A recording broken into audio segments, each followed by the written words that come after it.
Napa-take over na naman si Justin Brownlee, ang Michael Jordan ng Pilipinas. Na-hype ang ating mga kababayan sa ginagawang performance ng Gilas Pilipinas. Pero bagsak si Kai Sotto sa sahig mga idol, ginulangan sa painted area si Kaiju. Di nakaligtas ang player na to sa ginawa sa big man. Pero may ganting balya din mga idol si Junmar Fajardo.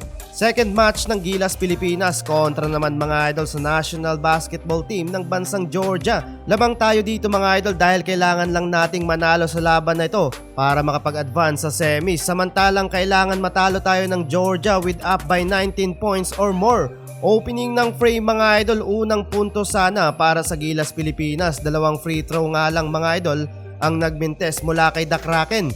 Grabe ang bukana ng Georgia, 6-2 nating run lang naman mga idol sa opening. Napangiti lang muna mga idol si Coach Tim Cone sa Gedli. Pero anyari sa Gilas Pilipinas, another 2 points sa Georgia. Tambak tayo mga idol ng 8 points sa game. Under 6 minutes ng quarter na hype na ang crowd sa court side dahil 16-0 run lang naman mga idol. Dinadakdakan lang tayo. Pero back-to-back press mga idol ang isinagot ng Gilas Pilipinas and finally first field goal para sa ating mga pambato mula ka na Justin Brownlee at Chris Newsome. 10 puntos na lang mga idol ang inahabol ng Gilas Pilipinas. Eto sa wakas mga idol na ipasok na din ang 3 points ni Dwight Ramos, alat 1 of 3 beyond the arc. At napa-take over naman mga idol si JB, gandang drive nun.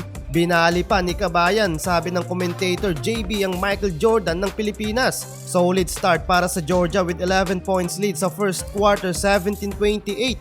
Second quarter, another run na naman mula sa Georgia hitting the mid-range sa harapan ni Aguilar pero mukhang pumapabor yata mga idol ang referee sa kalaban. Walang tawag sa play na to ni Aguilar mga idol, frustrated tuloy mga kababayan natin sa arena. Grabing tambak mga idol sa ating mga pambato, lumobo sa 20 points ang lead ng Georgians. Under 6 minutes ng quarter, yari si Kai Sotto, bagsak sa sahig mga idol. May konting siko at pectus yun mga idol. Sa review ng referee, unsportsmanlike mga idol ang hatol dito. Pumataw na mga idol ang Gilas Pilipinas, off Tana coming from the bench with 3-pointer. Habang kinuyog naman mga idol si The Kraken sa low post, 2 versus 1 pa. Pero hindi umubra kay Fajardo. From double digit na lamang ng Georgia sa Gilas Pilipinas naibaba na nila sa 6 points ang lead sa game. Pero mainit mga idol ang former NBA player na si Shengelia. 14 points na mga idol sa game, same as kay Justin Brownlee. 43-55 sa pagtatapos ng first half in favor sa Georgia. Second half, nagkakainitan na mga idol. Carl Tamayo versus former NBA player, di nagpatinag si Kabayan. Habang sina Brownlee naman mga idol at Ramos pumutok sa pagkana ng puntos. From double digit na lamang ng kalaban na ibaba nila sa 2 points ang lead. Grabehan na to mga idol. Eto Carl Tamayo with a crucial 3 points na itabla na nila sa 67 ang scoring. Pero sa pagtatapos ng third quarter, tabla pa rin naman mga idol ang laban sa 74 points.